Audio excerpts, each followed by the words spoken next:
DNA मित्रों, DNA में पश्चिम बंगाल में शुभेंदु सरकार की शपथ के बाद आज हम बात कर रहे हैं। सबसे ज्यादा भय दो तरह के लोगों में है।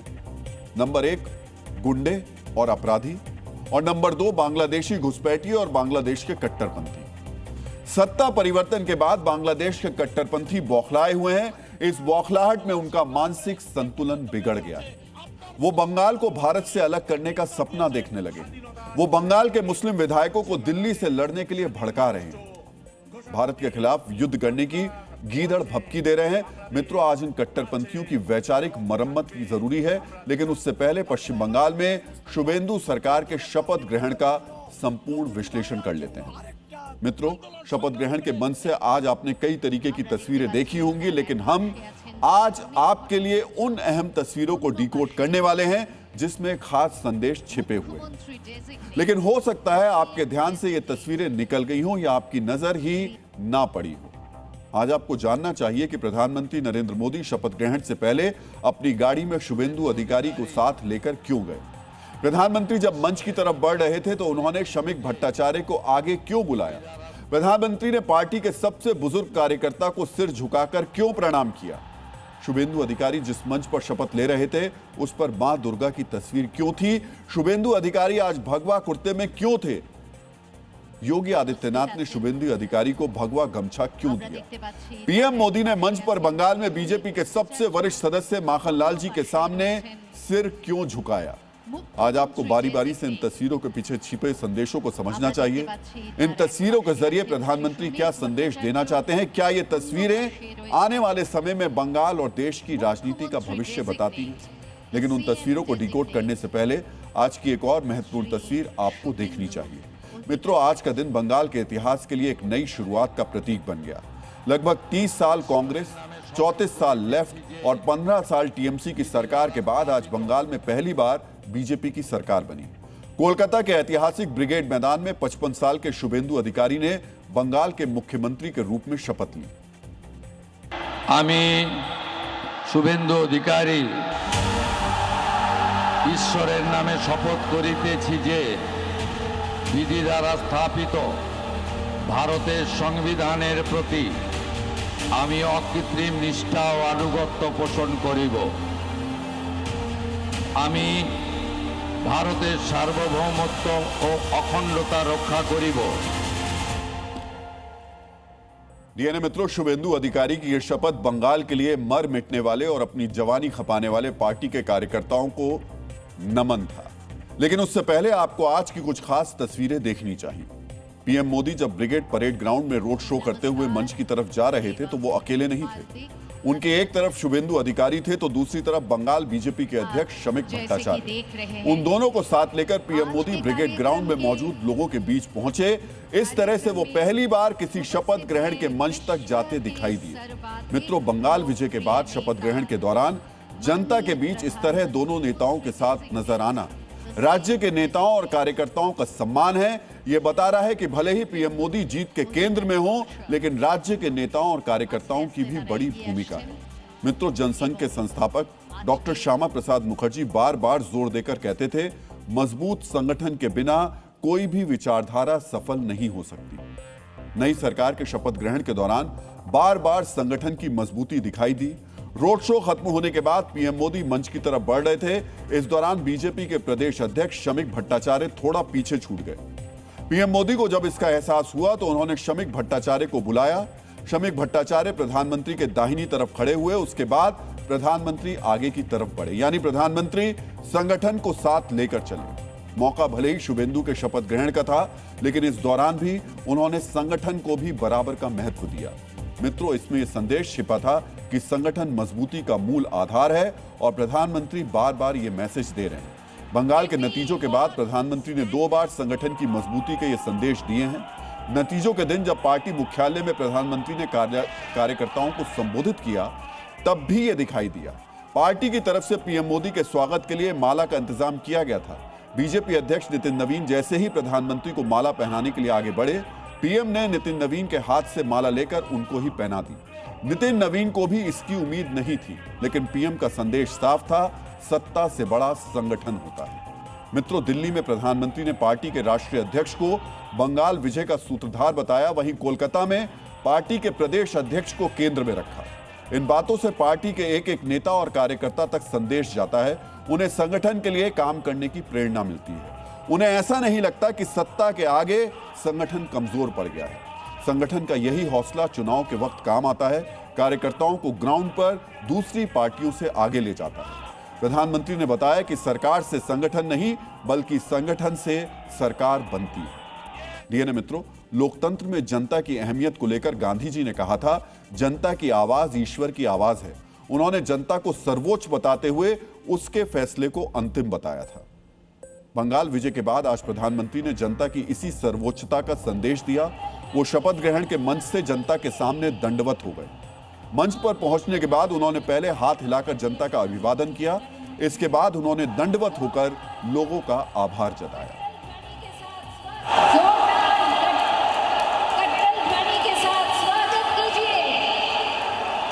माननीय प्रधानमंत्री, परम आदरणीय प्रधानमंत्री श्री नरेंद्र मोदी जी,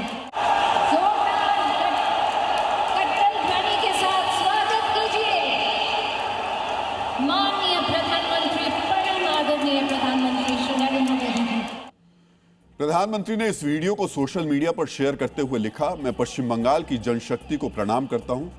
मित्रों, दंडवत होकर प्रधानमंत्री ने बंगाल के लोगों के प्रति कृतज्ञता जताई। उन्होंने स्पष्ट संदेश दिया कि जनता ही असली मालिक है। जनता के आशीर्वाद से ही बंगाल में बीजेपी ने पिछले 15 वर्षों में 0 सीट से 207 सीट तक की बड़ी उपलब्धि हासिल की। उन्होंने आम लोगों को यह महसूस कराया कि उनका वोट सबसे महत्वपूर्ण है, जनता सच में जनार्दन है। उन्होंने मंच पर मौजूद पार्टी नेताओं और नए मुख्यमंत्रियों को बताया कि पार्टी की सफलता का आधार सामने खड़े लोग ही हैं। जो हमें यहां तक लेकर आए हैं वो पीछे ना रह जाएं। डीएनए मित्रों, आज बंगाल में नई सरकार के शपथ ग्रहण के मंच से ऐसी ही कुछ और तस्वीरें दिखी जो संदेश देती हैं। मुख्यमंत्री पद की शपथ लेने के बाद शुभेंदु अधिकारी प्रधानमंत्री के पास पहुंचे तो पीएम अपनी कुर्सी से उठ खड़े हुए। शुभेंदु ने पीएम को झुककर प्रणाम किया। पीएम ने शुभेंदु की पीठ थपथपाकर उन्हें शाबाशी दी। यह शुभेंदु की मेहनत का इनाम था। इस चुनाव में शुभेंदु बंगाल में बीजेपी की ऐतिहासिक जीत के सबसे बड़े चेहरे साबित हुए। शुभेंदु को शाबाशी देकर पीएम ने यह भरोसा भी दिलाया कि केंद्र सरकार मजबूती से उनके साथ खड़ी है। बंगाल में बीजेपी ने जिस बदलाव की बात कही उसके लिए केंद्र सरकार का समर्थन जरूरी है। मित्रों, शपथ ग्रहण के मंच से आज शुभेंदु अधिकारी को एक विशेष उपहार भी मिला। शपथ लेने के बाद जब वो मंच पर मौजूद नेताओं से मिल रहे थे तो यूपी के सीएम योगी आदित्यनाथ ने उन्हें यह उपहार दिया। योगी ने शुभेंदु से हाथ मिलाने से पहले उन्हें भगवा गमछा पहनाया। शपथ के लिए शुभेंदु भगवा कुर्ता और माथे पर तिलक लगाकर आए थे। भगवा रंग हिंदुत्व, सनातन संस्कृति और बीजेपी की विचारधारा का प्रतीक है। शुभेंदु का भगवा कुर्ता पहनना और योगी द्वारा उन्हें भगवा गमछा पहनाना बंगाल में भाजपा की हिंदुत्व आधारित राजनीति की शुरुआत का स्पष्ट संकेत है। मित्रों, शुभेंदु जिस मंच पर शपथ ले रहे थे उसके पीछे मां दुर्गा की विशाल तस्वीर थी। साथ में दक्षिणेश्वर काली मंदिर की प्रतिकृति भी बनाई गई थी। यह भी एक संदेश है कि बंगाल की राजनीति अब हिंदुत्व के इर्द गिर्द ही घूमेगी। डीएनए मित्रों, भारतीय जनता पार्टी की वैचारिक नींव रखने वाले डॉक्टर श्यामा प्रसाद मुखर्जी ने पश्चिम बंगाल में बीजेपी के शासन का जो सपना देखा था वो आज पूरा हो गया। और आज जब पश्चिम बंगाल में पहली बार बीजेपी के मुख्यमंत्री का शपथ ग्रहण समारोह हुआ तो प्रधानमंत्री नरेंद्र मोदी ने डॉक्टर श्यामा प्रसाद मुखर्जी के साथ कदम से कदम मिलाकर चलने वाले बीजेपी के सबसे पुराने और सबसे वरिष्ठ कार्यकर्ता को सम्मानित किया। मित्रों, शपथ ग्रहण समारोह में शामिल होने के लिए जब प्रधानमंत्री नरेंद्र मोदी आज मंच पर पहुंचे तो सबसे पहले वो किसी नेता, मंत्री या वीआईपी से नहीं मिले, बल्कि सबसे पहले उन्होंने बीजेपी के एक कार्यकर्ता से मुलाकात की। बीजेपी के सबसे पुराने कार्यकर्ता माखनलाल सरकार। पीएम मोदी ने माखनलाल जी के पांव छुए, उनका आशीर्वाद लिया और उन्हें गले लगाया। मित्रों, माखनलाल जी को सम्मानित करने वाली ये तस्वीर बहुत कुछ कहती है। इस तस्वीर में छिपे संदेश के बारे में हम आपको आगे बताएंगे। पहले आप माखनलाल जी के बारे में जान लीजिए। मित्रों, माखनलाल जी की उम्र 98 वर्ष है। माखनलाल जी बंगाल में राष्ट्रवादी विचारधारा और जनसंघ के शुरुआती जमीनी नेताओं में गिने जाते हैं। साल 1952 में जब डॉक्टर श्यामा प्रसाद मुखर्जी ने कश्मीर में तिरंगा फहराने का ऐतिहासिक आंदोलन शुरू किया था, तब माखनलाल जी कदम से कदम मिलाकर उनके साथ खड़े थे। इस आंदोलन के चलते उन्हें गिरफ्तार भी किया गया था और उन्होंने अपना समय जेल में बिताया। इसके बाद जब 1980 में बीजेपी का गठन हुआ तो माखनलाल जी को पश्चिम बंगाल में पार्टी के विस्तार की जिम्मेदारी सौंपी गई। दिनाजपुर, न्यू जलपाईगुड़ी और दार्जिलिंग में संगठन को मजबूत करने का जिम्मा माखनलाल जी को सौंपा गया। सिर्फ एक साल में माखनलाल जी ने लगभग 10,000 नए सदस्यों को बीजेपी से जोड़ दिया। मित्रों, 1980 के दशक में जब बंगाल में बीजेपी कार्यकर्ता होने का मतलब सामाजिक बहिष्कार और राजनीतिक हिंसा का शिकार होना होता था, तब माखनलाल जी ने छुप छुपकर पार्टी के पर्चे बांटे। उन्होंने कई बार पुलिस की लाठियां खाई, उनके छोटे से घर पर कई बार राजनीतिक गुंडों ने हमले किए, लेकिन उन्होंने कभी पार्टी का झंडा नहीं छोड़ा। मित्रों, माखनलाल जी ने कभी चुनाव नहीं लड़ा, लेकिन पर्दे के पीछे से संगठन को मजबूत करते रहे। और आज जब पहली बार राज्य में बीजेपी की सरकार बनी है, तो शपथ ग्रहण के मंच पर सबसे पहले माखनलाल जी को सम्मानित किया गया। आज सभी ने देखा, प्रधानमंत्री ने आपके पैर छुए। तो दुनिया जानना चाहती है कि माखन सरकार कौन है। एक मामूली सा बीजेपी का कर्मी है। कैसे मामूली हो गया? प्रधानमंत्री पैर छू रहे हैं। प्रधानमंत्री उसका साथ में ये पहले मुलाकात नहीं है। हाँ। इसके पहले भी 2-3 दफे मुलाकात हुई है। हाँ, सिलीगुड़ी में। हाँ। सिलीगुड़ी में तो हर चुनाव में जाते हैं ना, तो पहले तो मेरा याद करता है। कश्मीर गए थे आप श्यामा प्रसाद मुखर्जी के साथ? मुखर्जी के साथ में जो हम गए थे ना, 2-3 दिन रास्ता में बातचीत होता रहा, लेकिन उस टाइम में तिलक मदन में मुखर्जी बोला हम जाता है, वापस आएगा कि नहीं आएगा वो मालूम नहीं है, हम नहीं रहेगा तो आप लोग क्या करेगा। हमने खड़ा होकर बोला था आपका ये आदर्शों को लेकर के जिंदगी पूरा हम काम करेगा। उनका आदर्श जो है वो लेके मैं चल रहा हूँ, मेरा विश्वास था बंगाल में आएगा। डीएनए मित्रों, माखनलाल जी को मंच पर सबसे पहले सम्मानित करके प्रधानमंत्री ने 3 बहुत स्पष्ट संदेश दिए। पहला, बीजेपी एक कैडर बेस्ड पार्टी है जो अपने उस आखिरी कार्यकर्ता को कभी नहीं भूलती जिसके बिना किसी स्वार्थ के अपना जीवन पार्टी को दे दिया, जिसने अपनी जवानी कमल खिलाने में खपा दी, जिसने अपना बुढ़ापा भी भगवा लहराने में लगा दिया। माखनलाल जी ऐसे ही कार्यकर्ता है। दूसरा, सत्ता के शिखर पर पहुंचने के बाद भी पार्टी की नींव को पन्ना प्रमुख और बूथ वर्कर ही हैं जो जमीन पर लड़ता है। और तीसरा, ये बंगाल के उन तमाम कार्यकर्ताओं को एक मनोवैज्ञानिक संदेश था कि दिल्ली में बैठा उनका शीर्ष नेतृत्व उनके संघर्षों को न सिर्फ देख रहा है बल्कि उसे सर्वोच्च सम्मान भी दे रहा है। मित्रों, आज बीजेपी ने यह भी संदेश दिया कि वो अपने उन कार्यकर्ताओं को भी नहीं भूलती जिन्होंने पार्टी का काम करते हुए अपने प्राणों की आहुति दी। पश्चिम बंगाल में आज बीजेपी अपने पहले मुख्यमंत्री के शपथ ग्रहण की खुशी मना रही है, लेकिन इस खुशी के पल में बीजेपी के उन कार्यकर्ताओं को भी श्रद्धांजलि दी गई जो चुनावी हिंसा में मारे गए। जिस ब्रिगेड परेड ग्राउंड में शुभेंदु सरकार का शपथ ग्रहण समारोह हुआ, वहां बीजेपी के दिवंगत कार्यकर्ताओं के सम्मान में एक स्मारक बनाया गया। इस स्मारक पर उन 213 बीजेपी कार्यकर्ताओं के नाम अंकित थे जिनकी राजनीतिक हिंसा में हत्या कर दी गई। आज शपथ ग्रहण समारोह में इन सभी बीजेपी कार्यकर्ताओं के परिवार को भी आमंत्रित किया गया था। प्रधानमंत्री नरेंद्र मोदी ने कुछ दिवंगत कार्यकर्ताओं के परिजनों से मुलाकात भी की। आपको उन 3 बीजेपी कार्यकर्ताओं के बारे में भी जानना चाहिए जिनके परिवार से प्रधानमंत्री ने मुलाकात की। हावड़ा के रहने वाले देवाशीष मंडल बीजेपी के एक साधारण बूथ कार्यकर्ता थे। उनका कसूर सिर्फ इतना था कि उन्होंने पंचायत चुनाव के दौरान बूथ कैप्चरिंग का विरोध किया था। उन्हें चुनाव के दौरान सरेआम पीटा गया और अस्पताल में उन्होंने दम तोड़ दिया। सौमित्र घोषाल बीजेपी युवा मोर्चा के एक सक्रिय नेता थे। कॉलेज के छात्रों को पार्टी से जोड़ने का काम करते थे, लेकिन एक दिन सौमित्र का शव उनके गांव के बाहर पेड़ से लटकता हुआ मिला। शरीर पर चोट के निशान से साफ अंदाजा लगाया जा सकता था यह आत्महत्या नहीं बल्कि हत्या थी। प्रधानमंत्री नरेंद्र मोदी ने आरएसएस के स्वयंसेवक आनंद पॉल के परिजनों से भी मुलाकात की। आनंद पॉल मालदा में आरएसएस की शाखा लगाते थे, लेकिन उनकी सक्रियता कुछ कट्टरपंथियों को ऐसी खटकी कि एक दिन शाखा से लौटते वक्त उनकी हत्या कर दी गई। बीजेपी के इन दिवंगत कार्यकर्ताओं के परिजनों को आज तक इंसाफ का इंतजार है और मानो प्रधानमंत्री ने इन्हें खुद इंसाफ का आश्वासन दिया। ये तो सिर्फ 3 कहानियां हैं, लेकिन पश्चिम बंगाल में राजनीतिक हिंसा का इतिहास बहुत गहरा और खूनी है। दावा है कि पिछले 1 दशक में पश्चिम बंगाल में 250 से ज्यादा बीजेपी कार्यकर्ताओं की हत्याएं हुई। बीजेपी के अलावा पिछले 1 दशक में आरएसएस के भी 40 से ज्यादा स्वयंसेवक और पदाधिकारी राजनीतिक हिंसा की भेंट चढ़ गए। मित्रों, आज जब पश्चिम बंगाल में पहली बार भारतीय जनता पार्टी की सरकार बनी है तो पार्टी के लिए अपनी जान देने वाले इन सभी कार्यकर्ताओं और नेताओं के लिए न्याय की नई सुबह है। मैं तो इंतजार में बैठी हूँ। जब से बीजेपी जीती है तब से ही लग रहा है कि इंसाफ मिलेगा। अब इससे ज्यादा एक माँ और क्या बोल सकती है। हम आश्वस्त हैं कि नरेंद्र मोदी मेरे भाई की हत्या का इंसाफ करेंगे। यही हमारी आशा है। जिसने मेरे भाई की हत्या की है उसे जल्द से जल्द पकड़ा जाए। डीएनए मित्रों, आज बंगाल में शपथ ग्रहण के मंच से बीजेपी ने एक और संदेश दिया। बीजेपी पश्चिम बंगाल में भले ही अकेले चुनाव लड़ी, लेकिन जब बंगाल में पहली बार बीजेपी के मुख्यमंत्री ने शपथ ली तो मंच पर सिर्फ बीजेपी के ही नेता नहीं दिखे, बल्कि पूरा का पूरा एनडीए दिखाई दिया। आज मंच पर बीजेपी के राष्ट्रीय अध्यक्ष, बीजेपी के सीनियर मंत्री, बीजेपी शासित राज्यों के मुख्यमंत्रियों के साथ साथ एनडीए के हर दल के नेता भी मौजूद थे। छोटे से छोटे और बड़े से बड़े सहयोगी दल के नेता थे। प्रधानमंत्री नरेंद्र मोदी खुद इन नेताओं के पास जाकर उनसे मिले।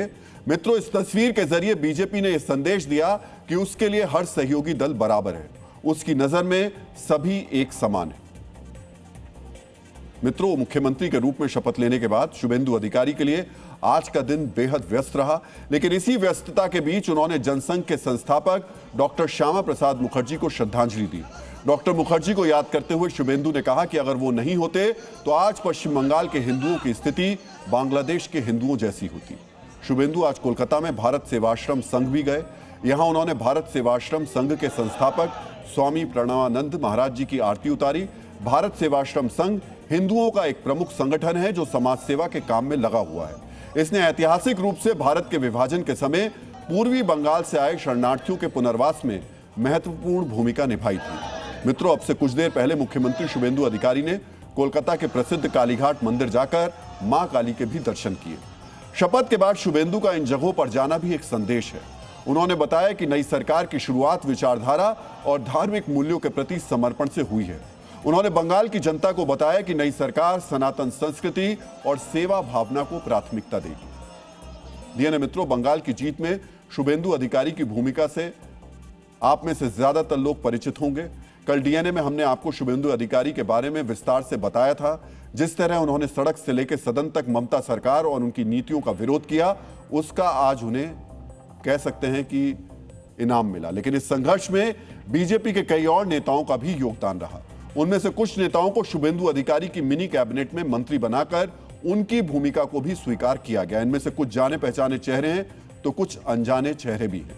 मित्रों, शुभेंदु कैबिनेट में शपथ लेने वाले मंत्रियों में पहला नाम दिलीप घोष का है। दिलीप घोष बंगाल और देश की राजनीति में किसी परिचय के मोहताज नहीं है। आप अक्सर उन्हें टीवी चैनल पर देखते होंगे। ममता सरकार के विरोध और हिंदुत्व की राजनीति के कारण वो देश भर में चर्चा में रहते हैं। दिलीप घोष उस समय से बीजेपी और संघ से जुड़े हैं जब बंगाल में बीजेपी का आधार काफी कमजोर था। 80 के दशक में वो राष्ट्रीय स्वयंसेवक संघ से जुड़े। उसके बाद संघ के प्रचारक के रूप में उन्होंने लगभग 3 दशक तक काम किया। संघ के पूर्व प्रमुख के.एस. सुदर्शन के सहायक भी रहे। 2014 में वो औपचारिक रूप से बीजेपी में शामिल हुए और उन्हें पश्चिम बंगाल बीजेपी का महासचिव नियुक्त किया गया। 2015 में दिलीप घोष पश्चिम बंगाल बीजेपी के अध्यक्ष बने। 16 के विधानसभा चुनाव में वो खड़गपुर सीट से विधायक बने। 19 में दिलीप घोष मिदनापुर लोकसभा सीट से सांसद बने। 2021 से 2023 तक वो बीजेपी के राष्ट्रीय उपाध्यक्ष भी रहे। हालांकि 2024 के लोकसभा चुनाव में उन्हें हार मिली, लेकिन इस बार खड़गपुर सदर सीट से 30,000 वोट से ज्यादा की जीत के साथ उन्होंने शुभेंदु कैबिनेट में दूसरे नंबर की जगह ली है। दिलीप घोष बंगाल सरकार में ओबीसी समुदाय के चेहरे हैं। मित्रों, बंगाल सरकार में महिलाओं के प्रतिनिधि के तौर पर बीजेपी की फायर ब्रांड नेता अग्निमित्रा पॉल को शामिल किया गया। अग्निमित्रा पिछले कुछ वर्षों से महिला सुरक्षा के मुद्दे पर लगातार ममता सरकार को घेरती रही हैं। सरकार विरोधी मुहिम की वजह से इनके खिलाफ कई केस भी दर्ज हैं। फैशन डिजाइनिंग से अपने करियर की शुरुआत करने वाली अग्निमित्रा 2019 में बीजेपी में शामिल हुई। 2021 में वो पहली बार आसनसोल दक्षिण से विधायक बनी। 2022 में लोकसभा उपचुनाव और 2024 में लोकसभा चुनाव वो हार गई, लेकिन इस बार आसनसोल दक्षिण से वो 40,000 से ज्यादा वोट से जीती हैं। बंगाल की महिला आज हम लोग के साथ खड़े थे, इसीलिए आज महिला लोग का जो कंट्रीब्यूशन इस इलेक्शन में है, बाकी सबका है, लेकिन बहुत महिला वोट दिए। जिस स्टेट में मुख्यमंत्री ममता बनर्जी एक्स मुख्यमंत्री और टीएमसी छोड़ के गए हैं, 50 साल बंगाल के कुछ नहीं हुआ है, बहुत काम करना बाकी है। डीएनए मित्रों, शुभेंदु कैबिनेट में अशोक कीर्तनिया को भी शामिल किया गया। कीर्तनिया मथुआ समुदाय से आते हैं, जो बंगाल की लगभग 50 सीटों पर निर्णायक हैं। शपथ लेने के बाद जब वो प्रधानमंत्री नरेंद्र मोदी के पास पहुंचे तो पीएम ने उन्हें गले लगा लिया। अशोक कीर्तनिया 2021 के चुनाव में पहली बार बनगांव उत्तर से विधायक बने थे। इस बार फिर उनकी जीत हुई। उन्होंने 40,000 से ज्यादा वोट के अंतर से चुनाव में जीत हासिल की। जब बंगाल में मथुआ समुदाय के बीच ये फैलाया जा रहा था कि एसआईआर की वजह से उन्हें नुकसान होगा, तो कीर्तनिया ने लोगों का डर दूर करने में पूरी ताकत लगा दी। अब वो कैबिनेट में है। मित्रों, कैबिनेट में आदिवासी समुदाय के प्रतिनिधि के रूप में खुदीराम टूडू को शामिल किया गया। खुदीराम टूडू बांकुरा के रानी बांध से 52,000 से ज्यादा वोट से चुनाव जीते हैं।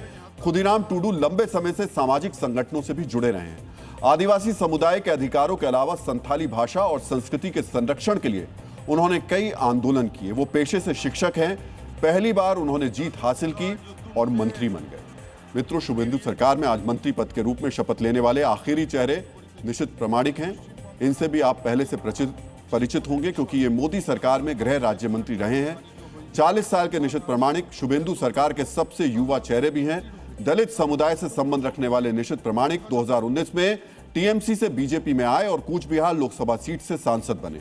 2024 का लोकसभा चुनाव हार गए। इस बार माथाभंगा सीट से 57,000 से ज्यादा वोट से जीते। मित्रों, शुभेंदु अधिकारी की इस मिनी कैबिनेट में कई वर्गों को प्रतिनिधित्व दिया गया। एससी, एसटी, ओबीसी और जनरल कैटेगरी के मंत्री हैं, महिला मंत्री हैं, युवा मंत्री हैं और राजनीति के मामले में अनुभवी मंत्री भी हैं। हालांकि इस बार अल्पसंख्यक समुदाय से कोई मंत्री नहीं है। मित्रों, बंगाल में सरकार के गठन के साथ ही कैबिनेट विस्तार की चर्चाएं भी तेज हो गई।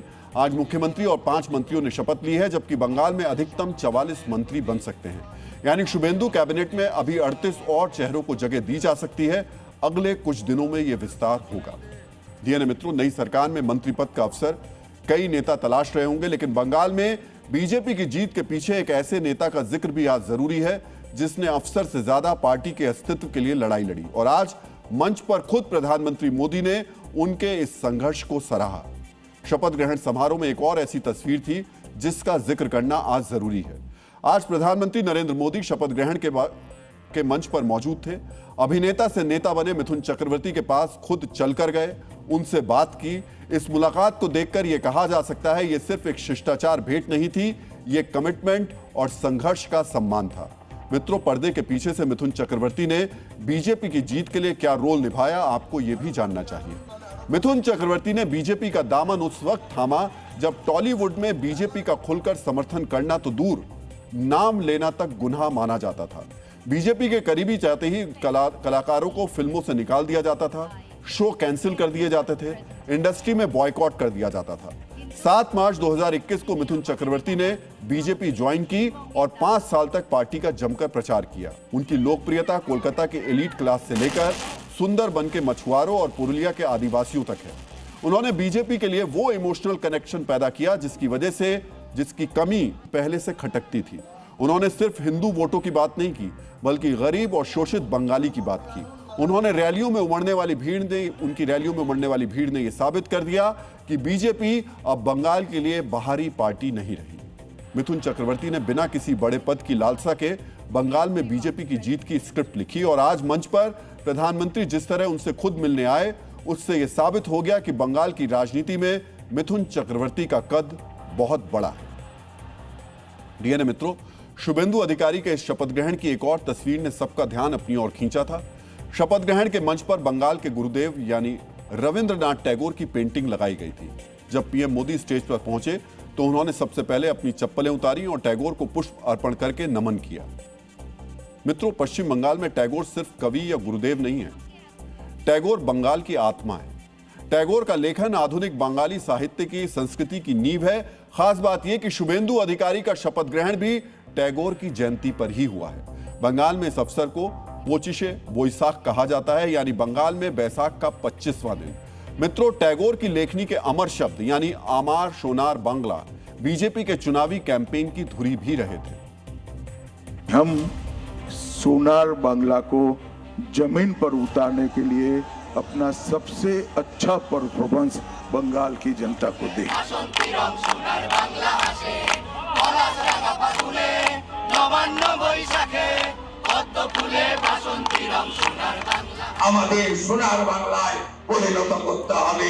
चुनावी संघर्ष से लेकर समर विजय तक टैगोर के प्रति इसी समर्पण को देखकर लोग अब नई सरकार से न्याय की उम्मीद कर रहे हैं। डीएनए मित्रों, आज हमारे मन में एक सवाल यह भी है कि क्या जन गण मन के अधिनायक रविंद्रनाथ टैगोर के साथ अब वैसा ही न्याय होगा जैसे लौह पुरुष सरदार वल्लभ भाई पटेल के साथ हुआ। आज देश की जनता, बंगाल और केंद्र की सरकार को हम एक प्रस्ताव भी देना चाहते हैं। क्यों ना स्टैच्यू ऑफ यूनिटी की तरह बंगाल में भी रविंद्रनाथ टैगोर की भव्य प्रतिमा बनाई जाए। बंगाल में भी टैगोर को सम्मान देने के लिए स्टैच्यू ऑफ ह्यूमैनिटी जैसी कोई रचना की जाए। यह सिर्फ सपना नहीं है, आज ये आवश्यकता बन गई है, ताकि बंगाल संस्कृति में रची बसी टैगोर की विरासत को सहेज कर रखा जा सके।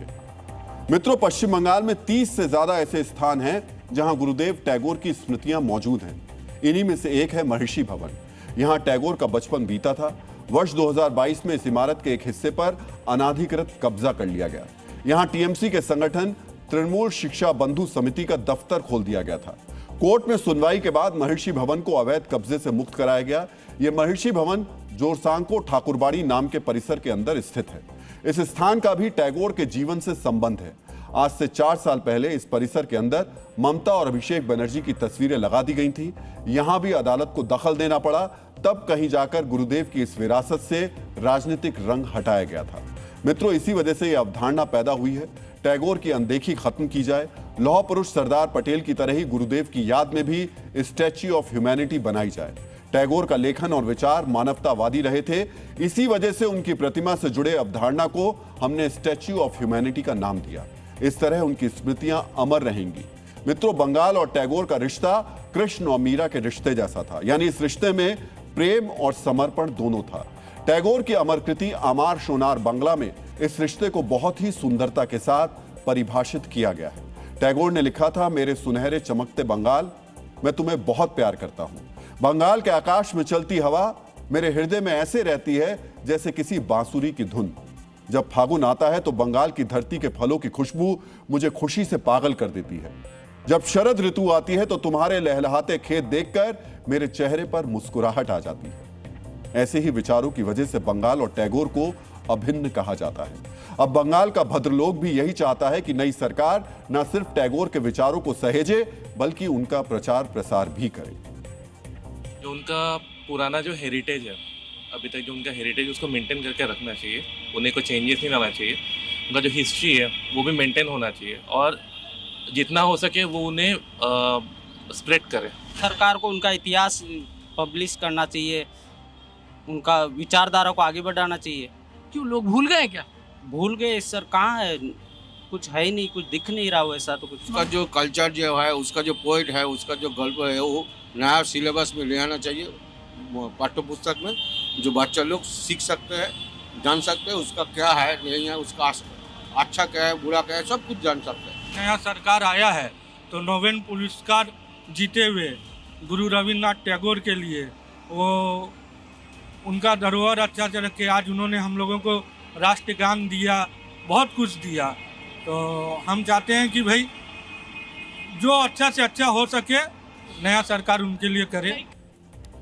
मित्रों, आज ममता बनर्जी की जुबान से भी टैगोर का जिक्र निकला। फर्क इतना था कि ममता की जुबान से गुरुदेव के प्रति समर्पण से ज्यादा राजनीति से रंगी शिकायत सुनाई दे रही थी। देश बचाओ गणतांत्रिक मंच ने जयंती के लिए 3 जगह की अनुमति मांगी थी, कालीघाट क्रॉसिंग, मुक्तोदल और फायर स्टेशन के सामने, लेकिन ये अनुमति नहीं दी गई। ममता का दावा है कि उन्हें बाहर जाकर जयंती बनाने की इजाजत नहीं मिली, लेकिन घर में बैठकर दीदी ने जो किया वो भी सबको हैरान कर गया। आपको याद होगा, ममता बनर्जी ने कहा था कि चुनावी हार के बाद भी वो सीएम हैं। ममता बनर्जी सोशल मीडिया पर आज भी चीफ मिनिस्टर ही हैं। अपने अकाउंट पर बायो में ममता बनर्जी ने पूर्व मुख्यमंत्री नहीं लिखा, बल्कि उन्होंने लिखा है पश्चिम बंगाल की 15वीं, 16वीं और 17वीं विधानसभा की मुख्यमंत्री। मित्रों, सोशल मीडिया पर दीदी ने खुद को चीफ मिनिस्टर बनाकर रखा है। इसी सोशल मीडिया पर कोलकाता पुलिस ने भी टीएमसी को झटका दे दिया है। चुनावी परिणाम आते ही कोलकाता पुलिस ने ममता और अभिषेक बनर्जी को अनफॉलो कर दिया है। वो कहते हैं ना, दुनिया सिर्फ उगते सूरज को ही सलाम करती है। शायद कोलकाता पुलिस ने भी बंगाल में नए राजनीतिक सूर्योदय को सलाम करना शुरू कर दिया है। मित्रों, पश्चिम बंगाल में तो जो सरकार बनी है वो रविंद्रनाथ टैगोर को सम्मान दे रही है। जो मुख्यमंत्री बने हैं उन्हें भगवा कपड़े पहनकर शपथ उन्होंने ली। जिस मंच पर शपथ ग्रहण समारोह हुआ उस मंच पर मां दुर्गा की तस्वीर लगी थी और इस शपथ ग्रहण समारोह के जरिए जो संदेश दिए गए उनका असर सीमा पार बांग्लादेश तक महसूस किया जा रहा है। मित्रों, बंगाल में भगवा लहराने के बाद से बांग्लादेश के कट्टरपंथियों में वैचारिक रूप से भगदड़ मच गई है। मजहब के नाम पर दिल्ली के खिलाफ लड़ने के ऐलान किए जा रहे हैं। बंगाल के मुस्लिम विधायकों को भड़काया जा रहा है। आज आपको पश्चिम बंगाल में शुभेंदु सरकार के सत्ता में आने के बाद बांग्लादेशी मौलानाओं के बयानों को बहुत ही ध्यान से सुनना चाहिए। पश्चिम बंगाल में बीजेपी की जीत मुसलमानों के लिए बहुत बड़ा खतरा है। बीजेपी सरकार सत्ता में आने के बाद प्रधानमंत्री मोदी के नेतृत्व में बाबरी मस्जिद को मंदिर में बदल दिया गया और अब मुसलमान एक और सिविल वॉर शुरू कर सकते हैं। माननीय मुख्यमंत्री ममता बनर्जी, आप पश्चिम बंगाल को स्वतंत्र राष्ट्र घोषित कर दीजिए। दिल्ली के खिलाफ युद्ध का ऐलान कर दीजिए। बांग्लादेश के 17 करोड़ मुसलमान आपके पूर्ण समर्थन में आपके साथ खड़े हैं। आप हिम्मत रखिए, इस्तीफा मत दीजिए। शुभेंदु अधिकारी ने जो आह्वान किया है, भविष्य में अगर ऐसा कुछ होता है तो हम बर्दाश्त नहीं करेंगे। 107 मुसलमान निर्वाचित हुए हैं। आप कहते हैं मुस्लिम मुक्त राज्य बनाएंगे, कैसे बनाएंगे? 107 मुस्लिम विधायक सांसद है वहां पर। अगर ऐसा चलता रहा तो भारत के मुसलमान अपनी आजादी का ऐलान करेंगे और हम उनकी इस लड़ाई में शामिल होंगे इंशाअल्लाह। मित्रों, भारत के खिलाफ जहर उगल रहे ये सारे बांग्लादेशी कट्टरपंथी जानते हैं भारत के सामने इनकी हैसियत कुछ भी नहीं है, लेकिन शुभेंदु अधिकारी को बंगाल का मुख्यमंत्री बनता देखकर इनका मानसिक संतुलन बिगड़ गया है। इन कट्टरपंथियों को लगता है अब बांग्लादेश से भारत में घुसपैठ बंद हो जाएगी और अपने जिन बंधुओं को इन कट्टरपंथियों ने भारत भेज दिया है उनके लिए भी भारत के संसाधनों का इस्तेमाल करना, भारतीयों के हक को मारना आसान नहीं होगा और उनकी वापसी का टिकट भी कटने वाला है। इसीलिए ये सभी मौलाना खौफ में है, यानी बंगाल में भगवा है और बांग्लादेश के कट्टरपंथियों में वैचारिक रूप से भगदड़ मची हुई है। मित्रों, यही वजह है कट्टरपंथी इस्लामिक संगठन हिफाजत-ए-इस्लाम बांग्लादेश का नेता मौलाना फखरुल भारत में मुसलमानों को सिविल वॉर शुरू करने के लिए उकसा रहा है। बांग्लादेश जमात-ए-इस्लामी का नेता मोहम्मद नूरुल हुदा ममता बनर्जी से कह रहा है कि पश्चिम बंगाल को स्वतंत्र राष्ट्र घोषित कर दीजिए। बांग्लादेश के 17 करोड़ मुसलमान आपके समर्थन में खड़े हैं और बांग्लादेशी कट्टरपंथी चीख चीख कर कह रहे हैं भारत में मुसलमान अपनी आजादी का ऐलान करेंगे और बांग्लादेश उनकी लड़ाई में शामिल होगा। मित्रों, आज इन कट्टरपंथियों के बयान सुनकर आपको गुस्से से ज्यादा हंसी आ रही होगी। आप भी समझ गए होंगे बंगाल में एक सनातनी के शपथ लेने से इनका डर कितना बढ़ गया है। मित्रों, शुभेंदु अधिकारी ममता बनर्जी को चुनाव में हरा चुके हैं, लेकिन अब उनकी लड़ाई इन बांग्लादेशी कट्टरपंथियों से ही है। इनके दिमागी फितूर को दूर करना भी बहुत जरूरी है। ये कैसे किया जाएगा? बंगाल विधानसभा चुनाव से पहले शुभेंदु अधिकारी ने इसके संकेत देने शुरू कर दिए थे। आज आपको भी शुभेंदु अधिकारी के उन बयानों को सुनना चाहिए जो उनके मुख्यमंत्री पद की शपथ लेने के बाद वायरल है। हम जीतेंगे, हम हिंदुओं को बचाएंगे और संविधान को बचाएंगे।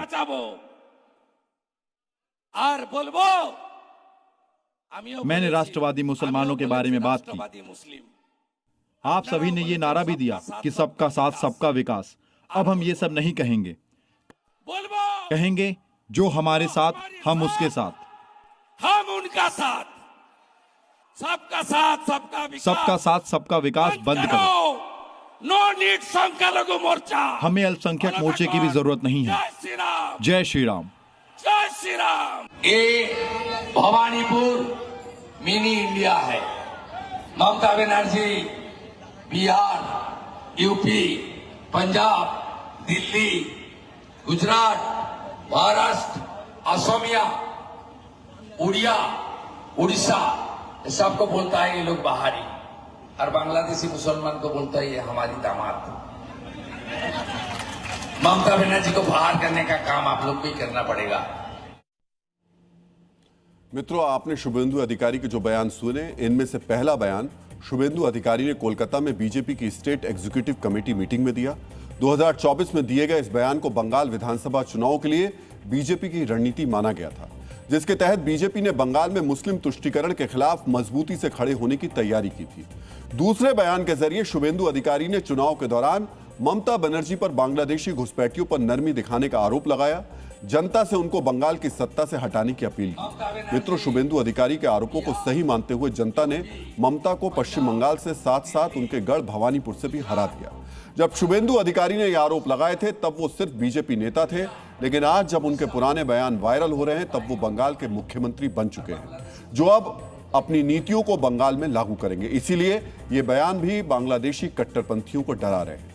आज आपको जानना चाहिए बंगाल में भगवा सरकार बनने से बांग्लादेशी कट्टरपंथियों के सदमे में जाने की और क्या क्या वजह है। पश्चिम बंगाल में जिस प्रचंड बहुमत के साथ बीजेपी सत्ता में आई, नई सरकार का शपथ ग्रहण समारोह भी उतना ही भव्य था। इस समारोह के दौरान बीजेपी ने 5 साल के रोड मैप के संकेत दिए, जिसे हमने अभी अभी आपके लिए डिकोड किया। अब बांग्लादेशी कट्टरपंथी बीजेपी घोषणा पत्र के उन वादों को भी याद कर रहे हैं जो उनको सबसे बड़ा खतरा नजर आ रहे हैं। आज आपको भी इनके बारे में जानना चाहिए। अपने घोषणा पत्र में बीजेपी ने अवैध घुसपैठ पर जीरो टॉलरेंस पॉलिसी लागू करने का वादा किया था। अवैध बांग्लादेशियों को डिटेक्ट, डिलीट एंड डिपोर्ट की बात कही थी, यानी सरकार बनने के बाद अवैध बांग्लादेशियों को वापस उनके देश भेजने का काम तेज होगा। बीजेपी ने सरकार बनने पर भारत बांग्लादेश सीमा पर 45 दिनों के अंदर फेंसिंग के लिए जमीन अधिग्रहण पूरा करने और फेंसिंग का काम शुरू करने का वादा किया था। इससे अवैध घुसपैठ पर लगाम लगाई जा सकेगी। सरकार बनने के 200 दिन के अंदर घुसपैठियों ने जिन सरकारी जमीनों पर कब्जा किया, उनसे अतिक्रमण हटाने का वादा भी किया गया। बंगाल में असम मॉडल की तरह कार्यवाही की बात कही गई, यानी अब घुसपैठियों की अवैध बस्तियों पर बुलडोजर एक्शन की तस्वीरें सामने आ सकती हैं। मित्रों, ये बातें सिर्फ घोषणा पत्र में नहीं थी। प्रधानमंत्री, गृह मंत्री और बंगाल के मुख्यमंत्री की शपथ ले चुके शुभेंदु, जब ये बात हो रही थी और वो शुभेंदु बार बार ये बातें, जो बात कही थी प्रधानमंत्री ने, उनकी बातों को भी दोहरा रहे थे। घुसपैठियों को बंगाल की बड़ी समस्या बताकर इससे होने वाले नुकसान भी उन्होंने गिनाए और सरकार बनते ही सबसे पहले घुसपैठियों को निकालने की बात भी कही। ये घोषणाएं भी बांग्लादेशी कट्टरपंथियों की बौखलाहट की बड़ी वजह है। मुख्यमंत्री बनने के बाद शुभेंदु अधिकारी ने जो संकेत दिए, उससे इनकी घबराहट और बढ़ गई होगी। बंगाल को फिर खड़ा करना चाहिए, मोदी जी का विजन पूरा करना चाहिए, बीजेपी का संकल्प पत्र का पूरा करना चाहिए। बंगाल बर्बाद ना हो, इसलिए हम सब लोग को काम करना चाहिए। शुभेंदु अधिकारी ने शपथ के बाद बताया, बीजेपी घोषणा पत्र में किए गए वादों को बंगाल में सबसे पहले लागू किया जाएगा, यानी भारत में घुसपैठियों के बुरे दिन शुरू होने वाले हैं। मित्रों, भारतीय संसद में पेश सरकारी आंकड़ों के मुताबिक पिछले कुछ दशक में लगभग 2 करोड़ अवैध बांग्लादेशी भारत में घुस चुके हैं। यह संख्या पूरे सोमालिया जैसे देश की आबादी के बराबर है। कुछ एक्सपर्ट्स बताते हैं असली संख्या और भी ज्यादा हो सकती है। एमएचए और बीएसएफ के संसद में पेश किए गए आधिकारिक आंकड़ों के अनुसार 2025 में भारत बांग्लादेश सीमा पर 1104 घुसपैठ की कोशिशें दर्ज हुई, जो पिछले एक दशक में सर्वाधिक हैं। मित्रों, बांग्लादेश बॉर्डर पर तैनात बीएसएफ के मुताबिक देश में एसआईआर शुरू होने के बाद सिर्फ एक border check point Hakimpur Basirhat से 1,500 से ज्यादा अवैध बांग्लादेशी वापस भाग गए थे। यह आंकड़ा खुद बताता है कि घुसपैठियों की असल संख्या कितनी बड़ी है। भारतीय खुफिया एजेंसियां आगाह कर चुकी हैं। आईएसआई समर्थित बांग्लादेशी आतंकी संगठन पश्चिम बंगाल के रास्ते भारत में बड़े पैमाने पर घुसपैठ की योजना बना रहे हैं। गजवाए हिंद का सपना देखने वाले बांग्लादेशी कट्टरपंथियों को लगता है भारत में घुसपैठ कर चुके बांग्लादेशी इन आतंकवादियों के लिए स्लीपर सेल का काम करेंगे, लेकिन अब उनका सपना टूटता नजर आ रहा है, इसीलिए उनको इतनी ज्यादा परेशानी हो रही है। डीएनए मित्रों, बांग्लादेश में जो कट्टरपंथ को बढ़ावा देना चाहते हैं, उनको बंगाल में बीजेपी सरकार से बहुत तकलीफ हो रही है, लेकिन बांग्लादेश को जो ताकतें फलता फूलता देखना चाहती हैं, वो बंगाल में नई सरकार के गठन से खुश हैं। बांग्लादेश की पूर्व प्रधानमंत्री शेख हसीना ने नई सरकार के गठन पर शुभेंदु अधिकारी को शुभकामनाएं दी। शेख हसीना ने आशा व्यक्त की कि शुभेंदु अधिकारी के नेतृत्व में पश्चिम बंगाल का विकास और अधिक गति पकड़ेगा। इसके अलावा बांग्लादेश और भारत के बीच मित्रता और मजबूत होगी। डीएनए मित्रों, पश्चिम बंगाल में बीजेपी के पर्यवेक्षक आए। सीएम के लिए शुभेंदु अधिकारी के नाम पर सबकी सहमति बनी, शपथ ग्रहण भी हो गया। लेकिन केरलम की स्थिति बिल्कुल उलट है। केरलम में कांग्रेस के चुनाव कांग्रेस ने जीता, कांग्रेस गठबंधन को बहुमत मिला, सीएम तय करने के लिए पर्यवेक्षक भी पहुंच गए और फिर लौट भी गए, लेकिन सीएम अब तक तय नहीं हुए। बीजेपी और कांग्रेस में यह भी एक बड़ा फर्क है, लेकिन आज हम फर्क की बात नहीं करेंगे। आज हम आपको यह बताएंगे कि केरलम में कांग्रेस सीएम क्यों नहीं चुन पा रही है। दरअसल कांग्रेस के अंदर सीएम पद को लेकर एक मत नहीं बन पा रहा। पार्टी में मुख्य तौर पर सीएम के लिए दो चेहरों में टक्कर है। पहला चेहरा है केरल कांग्रेस के नेता वीडी सतीशन, दूसरा चेहरा है एआईसीसी के संगठन महासचिव केसी वेणुगोपाल। इसके अलावा रमेश चन्नीथला भी दावेदारी ठोक रहे हैं। पार्टी को एकमत करने के लिए दिल्ली में बैठक चल रही है। इस बैठक के बाद कांग्रेस का अगला कदम साफ होगा। हालांकि नेता यह भी कह रहे हैं कि वो आज ही फैसले की उम्मीद कर रहे हैं। हम उम्मीद करते हैं कि आज ही सीएम का ऐलान हो जाए। अगर पार्टी को ज्यादा वक्त चाहिए तो वो ले सकते हैं। पार्टी के अंदर कई विचार हैं। अगर आज ऐलान हुआ तो हम उसे स्वीकार करेंगे। कांग्रेस के अंदर सहमति ना बन पाने की दो वजह हैं। चूंकि वेणुगोपाल दिल्ली में बैठे आलाकमान के नजदीक हैं, इसी वजह से उन्हें सीएम बनाए जाने की चर्चा चल रही है। सतीशन को जमीन से जुड़ा नेता माना जाता है। वो पिछली विधानसभा में नेता प्रतिपक्ष भी रहे थे। इस वजह से उनकी दावेदारी भी मजबूत है। इस बीच कार्यकर्ताओं का धैर्य जवाब दे रहा है। केरलम में तीनों नेताओं के समर्थक सड़कों पर उतरे हुए हैं, अपने नेताओं के लिए प्रदर्शन कर रहे हैं। लोग सवाल पूछने लगे हैं कि केरलम में जनता का सीएम बनेगा या आला कमान का सीएम बनेगा। इस अंदरूनी खींचतान में कांग्रेस की दिक्कत एक पुराने साथी ने बढ़ा दी है। ये साथी है IUML यानी इंडियन मुस्लिम लीग, जिसने सतीशन का समर्थन किया है। कांग्रेस चाहकर भी इस मांग को सिरे से खारिज नहीं कर सकती। केरलम में कांग्रेस के यूडीएफ गठबंधन को भारी बहुमत मिला है। यूडीएफ के पास 110 सीट है, IUML के पास 22 सीटें हैं। अगर सीएम को लेकर IUML ने दूरी बनाई तो गठबंधन के पास 80 सीटें रह जाएंगी। हालांकि बहुमत तब भी रहेगा, लेकिन बहुत कमजोर हो जाएगा। ये सच IUML भी जानती है।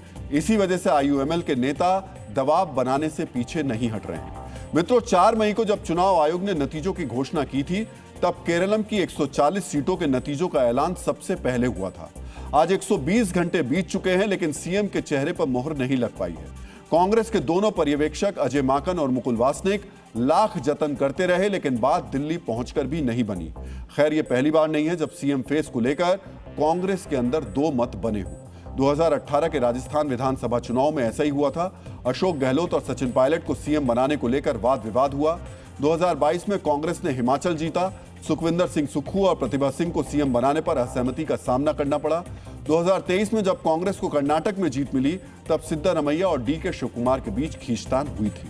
ये तथ्य बताते हैं मुख्यमंत्री पद को लेकर अंदरूनी मतभेद कांग्रेस में एक पैटर्न रहा है। एक सच ये भी है कि तनातनी के बाद भी कांग्रेस की सरकार बनी, यानी कांग्रेस को ऐसी सिचुएशन से निपटने का एक्सपीरियंस भी है। अगर तजुर्बा काम कर गया तो जल्द केरलम को अपना सीएम मिल जाएगा। अगर तजुर्बे की दवा ने फौरन असर नहीं किया तो केरलम की जनता शायद सवाल पूछे कि हमने तो वोट दे दिया, हमें मुख्यमंत्री कब दोगे। मित्रों, केरलम में कांग्रेस की अगुवाई वाले गठबंधन के पास पूर्ण बहुमत है, लेकिन कलह की वजह से अब तक सरकार गठन का फैसला नहीं हो पाया। लेकिन केरलम के पड़ोसी राज्य तमिलनाडु में सरकार गठन की गुत्थी सुलझ गई है। अब अभिनेता से नेता बने विजय थलापति कल सुबह 10 बजे तमिलनाडु के मुख्यमंत्री पद की शपथ लेंगे। हालांकि कल खबर आई थी आज ही विजय थलापति मुख्यमंत्री पद की शपथ ले सकते हैं, लेकिन आज होने वाली उनकी शपथ पर राजनीतिक ग्रहण लग गया।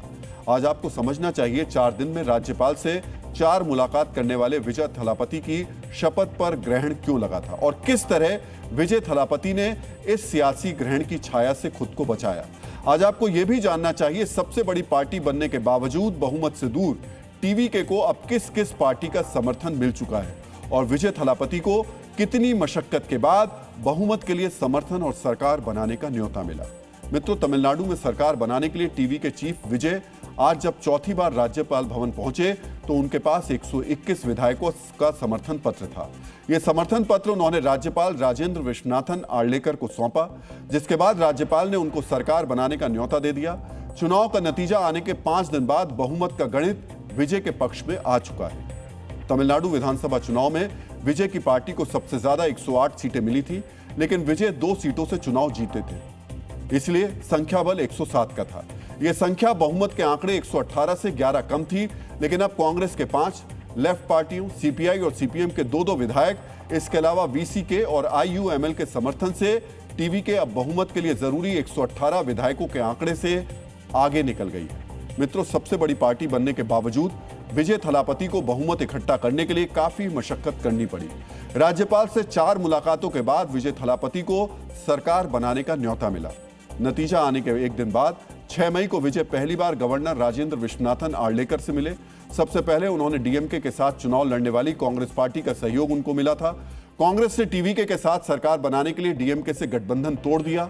विजय ने गवर्नर को 113 विधायकों का समर्थन पत्र सौंपा, लेकिन राज्यपाल ने लिखित में 118 विधायकों का समर्थन मांगा। 7 मई को विजय दूसरी बार राज्यपाल से मिले। उनकी कुल ताकत अभी भी कांग्रेस समर्थन तक सीमित थी, लेकिन राज्यपाल ने फिर से 118 विधायकों के समर्थन का सबूत मांगा और विजय खाली हाथ लौट गए।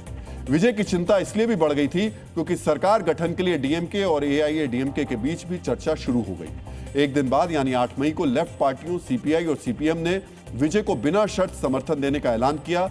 विजय तीसरी बार गवर्नर से मिले। इस बार उनके पास 117 विधायकों के समर्थन की चिट्ठी थी, लेकिन राज्यपाल ने फिर से 118 विधायकों के समर्थन की चिट्ठी मांगकर उनको वापस भेज दिया। 9 मई यानी आज टीवीके को वीसीके और आईयूएमएल के 2-2 विधायकों का समर्थन मिल गया। अब विजय के पास 120 से ज्यादा विधायकों का समर्थन मौजूद था। चौथी मुलाकात के बाद विजय का दावा स्वीकार कर लिया गया। अब वो कल मुख्यमंत्री पद की शपथ लेंगे। डीएनए मित्रों, अब हम अमेरिकी राष्ट्रपति ट्रंप की उस एलियन फाइल्स का विश्लेषण करेंगे जो अब सार्वजनिक हो चुकी है। ट्रंप के आदेश पर पेंटागन ने पहली बार 162 फाइल अपनी नई वेबसाइट पर डाल दी है। सोचिए, जिस अमेरिका ने सालों तक यूएफओ के नाम पर चुप्पी साधे रखी थी, वो अब खुद वीडियो और रडार डेटा दिखा रही है। इन फाइलों में साल 2004 और 2015 के बीच के वो वीडियो मौजूद हैं जिनमें फाइटर पायलट्स ने हवा में अजीब हरकतें देखी। सरकार इसे अज्ञात असामान्य घटनाएं कह रही है। कहा यह भी गया कि 46 और ऐसे वीडियो आने अभी बाकी हैं। आसान शब्दों में कहें तो अनआइडेंटिफाइड फ्लाइंग ऑब्जेक्ट यूएफओ का मतलब है आसमान में दिखने वाली कोई भी ऐसी चीज जिसे देखकर यह समझ ना आए कि वो क्या है, चाहे वो कोई गुप्त विमान हो या फिर कोई प्राकृतिक घटना। लोग अक्सर इसे एलियंस का उड़न खटोला भी समझते हैं, लेकिन वैज्ञानिक तौर पर इसका मतलब सिर्फ एक ऐसी उड़ती हुई वस्तु है जिसकी पहचान नहीं हो पाई। इन फाइल्स में सबसे हैरान कर देने वाला हिस्सा अपोलो 17 मिशन का वो ट्रांसक्रिप्ट है जिसमें अंतरिक्ष यात्रियों ने यान के पास कुछ रहस्यमयी चमकती चीजें देखने की बात दर्ज की थी। सिर्फ अंतरिक्ष ही नहीं, एफबीआई की रिपोर्ट्स में भी ऐसे दावे मिले जो होश उड़ा देते हैं। इन दस्तावेजों में कथित तौर पर 4 फुट लंबे उन जीवों का जिक्र है जिन्हें यूएफओ से बाहर निकलते देखा गया था। इतना ही नहीं, जारी किए गए फुटेज में 8 कोनों वाले तारे जैसी एक अनोखी आकृति भी दिखाई दी, जिसने वैज्ञानिकों और शोधकर्ताओं को गहरी सोच में डाल दिया है कि क्या यह वाकई किसी उन्नत परग्राही सभ्यता का प्रमाण है। यहां एक बारीक फर्क समझने की जरूरत है। पेंटागन ने यह तो माना कि आसमान में कुछ अजीब हुआ, लेकिन उन्होंने अभी तक इसके लिए एलियन शब्द का इस्तेमाल नहीं किया है। मित्रों, दरअसल विज्ञान का एक सीधा उसूल है, असाधारण दावों के लिए असाधारण सबूत चाहिए। अभी जो तस्वीरें मेरी बाईं ओर दिख रही हैं, उनमें दिखने वाली वस्तुएं फिजिक्स के नियमों को चुनौती देती दिखाई देती हैं। वो बिना पंखों के उड़ रही हैं और पलक झपकते ही गायब हो रही हैं। लेकिन विशेषज्ञ एक चेतावनी भी दे रहे हैं, ये एलियन यान भी हो सकते हैं और चीन या रूस की कोई ऐसी हाइपरसोनिक तकनीक भी जिसे अमेरिका अभी तक समझ नहीं पाया है। अब सवाल आता है, अभी ही क्यों? ट्रंप ने यह फाइल अभी ही क्यों खोली? इसके पीछे सिर्फ विज्ञान नहीं बल्कि सोची समझी राजनीति भी है। इसका पहला कारण नजर है ब्रांडिंग। ट्रंप अपनी डीप स्टेट विरोधी छवि को मजबूत करना चाहते हैं। वो दिखाना चाहते हैं कि पिछली सरकारों ने आपसे सच छिपाया, लेकिन मैं पारदर्शी हूं। दूसरा कारण हो सकता है ध्यान भटकाना। जब देश में आर्थिक दबाव या टैरिफ की चर्चा तेज होती है तो यूएफओ से बड़ा कोई ध्यान भटकाने वाला मुद्दा नहीं हो सकता। और तीसरा है ओबामा को जवाब। पूर्व राष्ट्रपति ओबामा ने एक बार कहा था कि सरकार के पास कुछ ऐसी जानकारी है जिसे समझाया नहीं जा सकता। ट्रंप ने इस फाइल को खोलकर बाजी अपने हाथ में ले ली है। जो इंसान संघर्ष की राह पर चलकर भलाई और कल्याण की शपथ लेता है, वही अपने जीवन का सच्चा राजा बनता है।